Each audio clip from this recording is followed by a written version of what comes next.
Hi guys, in this video I'll be showing you how to turn off MyPay on Chime. So first of all, you need to launch your Chime application on your phone, then simply sign in into your account if you haven't already.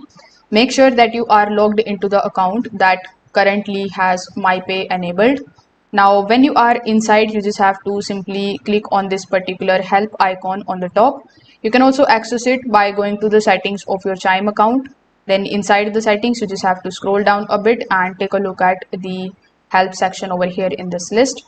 So when you are here on the help page, it is going to look something like this. So you just have to again scroll down a bit, and in the bottom you are going to see these two options. We have chat option and file a dispute. So simply select the option of chat, and this type of chatbot support will be opened in front of you.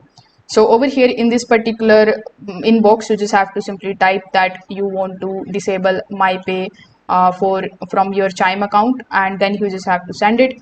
So if you have an active MyPay advanced, Chime may require the balance to be basically repaid before the feature can be fully removed. So you can pay your balance through the application.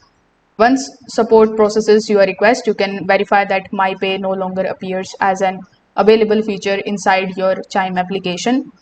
So that thing is going to confirm that the service has been disabled on your account. So that's how you can do it. Thank you.